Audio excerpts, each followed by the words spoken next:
আসসালামু আলাইকুম রহমতুল্লাহি ওবরকাতুহ। সম্মানিত দিনী ভাই ও বোনেরা, আজকের এই ভিডিওতে সূরাতুল মুলুকের এই 22 নং আয়াতের পর থেকে অর্থাৎ 23 নং আয়াত থেকে আপনাদেরকে সহিহ শুদ্ধ করে শেখানোর চেষ্টা করব ইনশাআল্লাহ।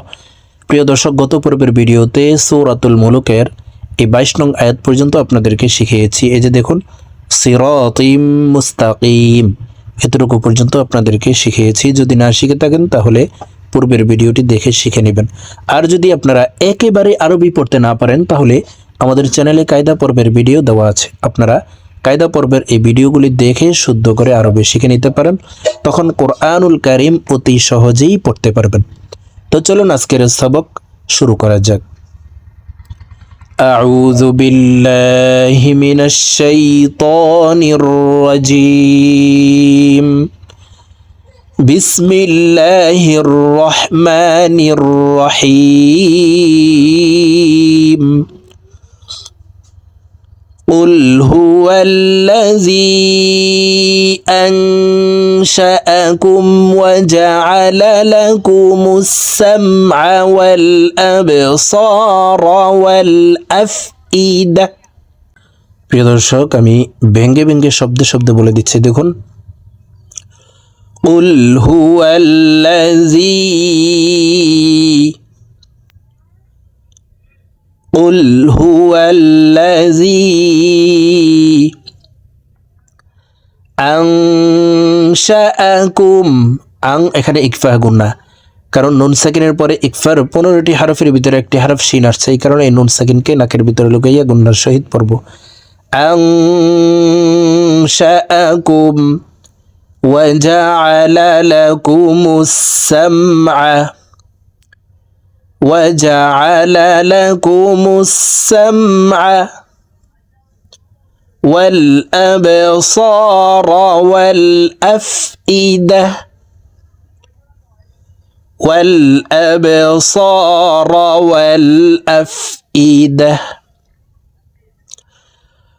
قل هو الذي أنشأكم وجعل لكم السمع والأبصار والأفئدة قليلا ما تشكرون।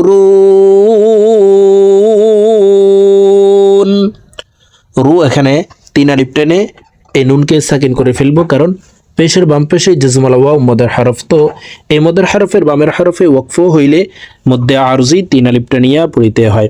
তো দেখুন, ক্বালিলাম মা তাশকুরুন।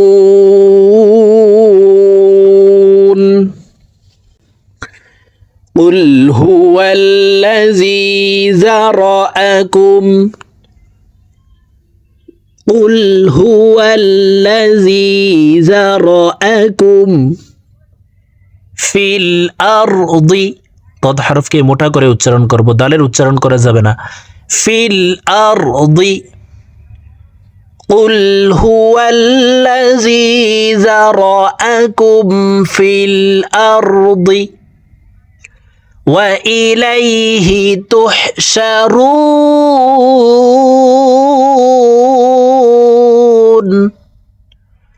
وإليه تحشرون। সম্পূর্ণ একসাথে বলছি, দেখুন। قل هو الذي ذرأكم في الأرض وإليه تحشرون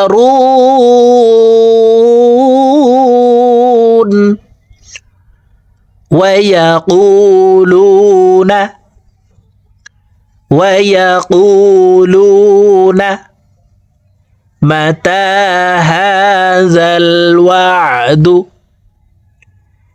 متى هذا الوعد إن كنتم।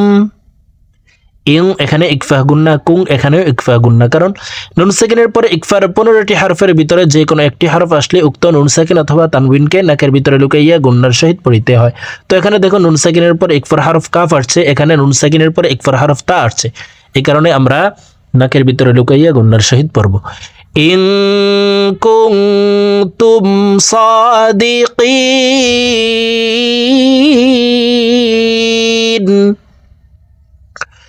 ويقولون متى هذا الوعد إن كنتم صادقين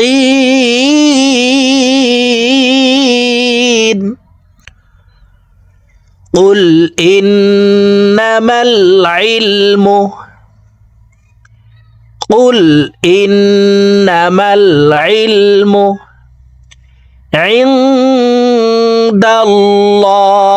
ইনদাল্লাহ। ইলামকে ল বলে পড়তে হবে, কারণ আল্লাহ শব্দের আগের হারফে জবর অথবা পেশ হইলে ইলামকে ল অর্থাৎ মোটা করিয়া পড়িতে হয়। তো প্রিয় দর্শক, এখানে দেখুন আল্লাহ শব্দের আগের হারফে জবর আছে, এই কারণে ইলামকে ল বলে পড়ব।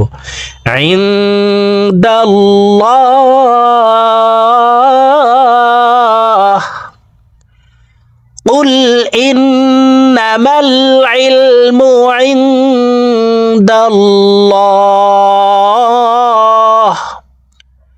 وإنما أنا نذير مبين। প্রিয় দর্শক, এই আনাতে এই নুনকে টান দেওয়া যাবে না, যদিও এখানে জবরের বাম পাশে খালি আলিফ আছে, কারণ আনা মিলা, আনাসিয়া, আনাবু, আনাবা এই 4 আনা ব্যতীত অন্য কোনো আনাতে টান দেওয়া যাবে না। ওয়া ইন্নামা আনা নাযীরুম মুবিন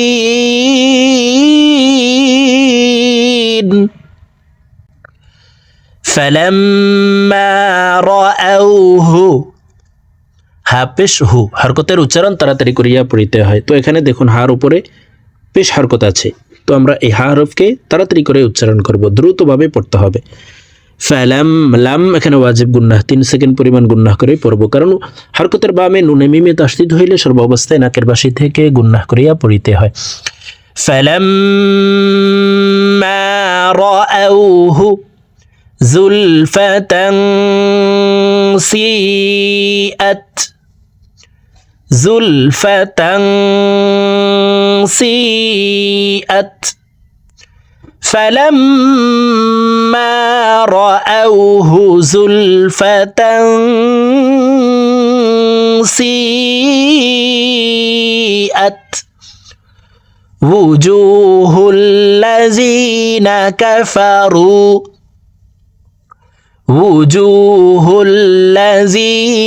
كفروا وقيل هذا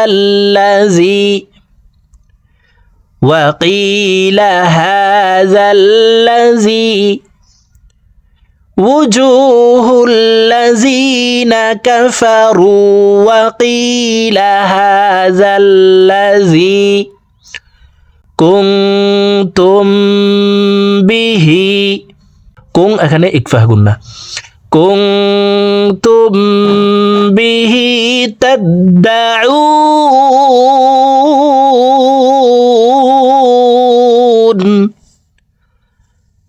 কুনতুম বিহি তাদদাউন।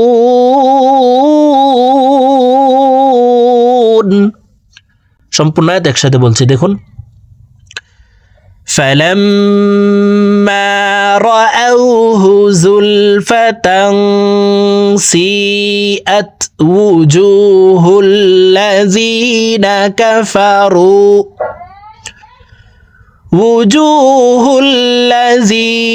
كفروا وقيل هذا الذي كنتم به تدعون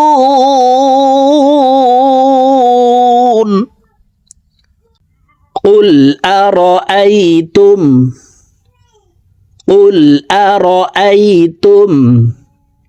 إن أهلكني الله। আল্লাহ শব্দের আগের হরফে জবর আছে, এই কারণে এই লামকে ল বলে পড়ব। ইন আহলাকানি আল্লাহু ওয়া মান মাইয়া আও রাহিমানা ومن معي أو رحمنا قل أرأيتم إن أهلكني الله ومن معي أو رحمنا فمن يجير الكافرين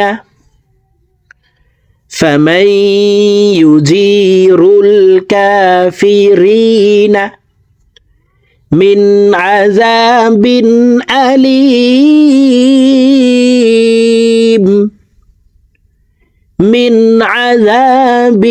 أليم فمن يجير الكافرين من عذاب أليم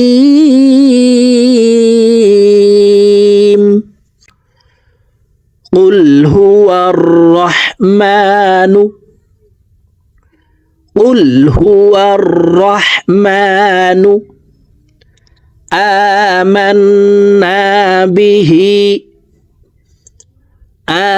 آمنا به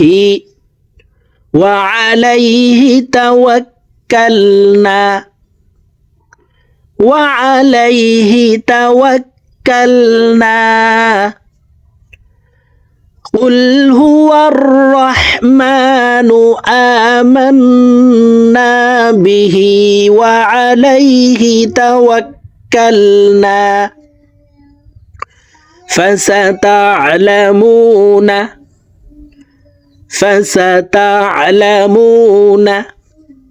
من هو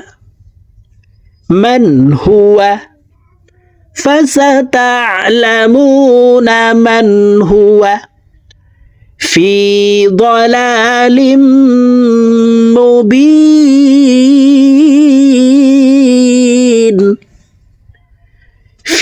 ضلال مبين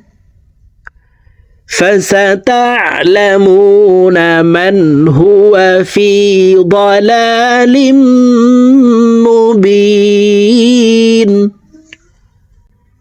قل أرأيتم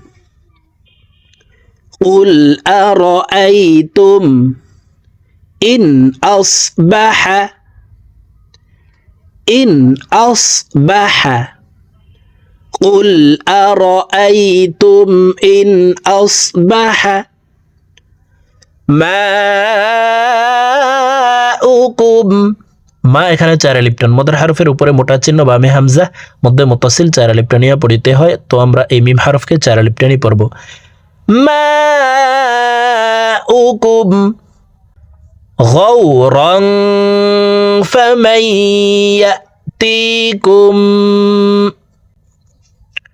غورا فمن يأتيكم بماء معين এখানে তিন আলিফ টেনে নুনকে সাকিন করে ফেলবো কারণ মদের হারফের বামের হারফে ওয়াকফ হইলে মধ্যে আরজি তিন আলিফ টেনিয়া পড়িতে হয় فمن يأتيكم بماء معين সম্পূর্ণ আয়াত একসাথে বলছি قل أرأيتم إن أصبح ماؤكم غورا فمن يأتيكم بماء معين প্রিয় দর্শক সূরাতুল মুলুক এই 30 নং আয়াত পর্যন্তই প্রিয় দর্শক আমি এখন সূরাতুল মুলুকের 22 নং আয়াতের পর থেকে অর্থাৎ 23 নং আয়াত থেকে আপনাদেরকে একটা নিয়ে রিডিং বলে দিচ্ছি তো আমি প্রথমে যেভাবে ভেঙে ভেঙে বলে দিয়েছি এভাবে শুদ্ধ করে শিখে তারপরে একটা নিয়ে রিডিং শিখে নেবেন বিসমিল্লাহির রহমানির রহিম قل هو الذي أنشأ أنشأكم وجعل لكم السمع والأبصار والأفئدة قليلا ما تشكرون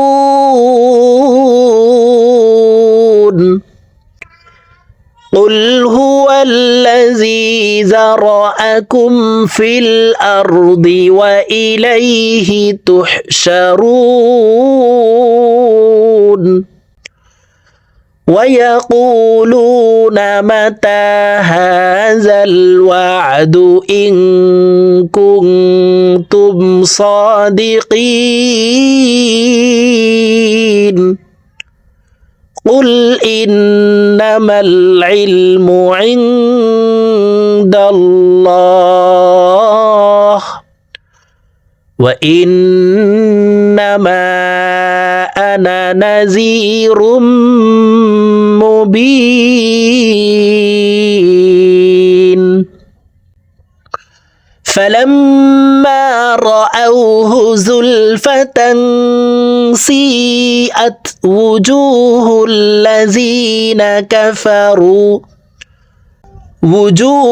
الذين كفروا وقيل هذا الذي كنتم به تدعون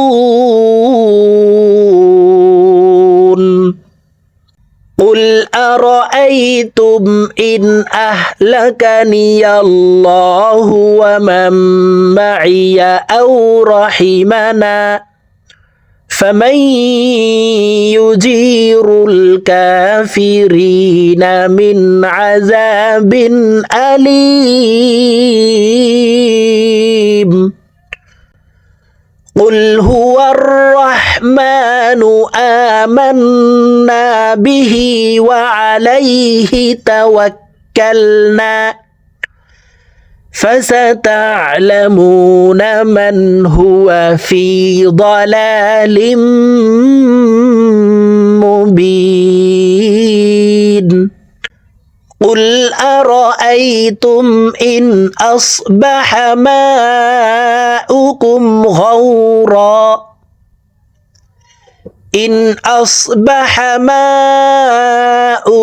غورا فمن يأتيكم بماء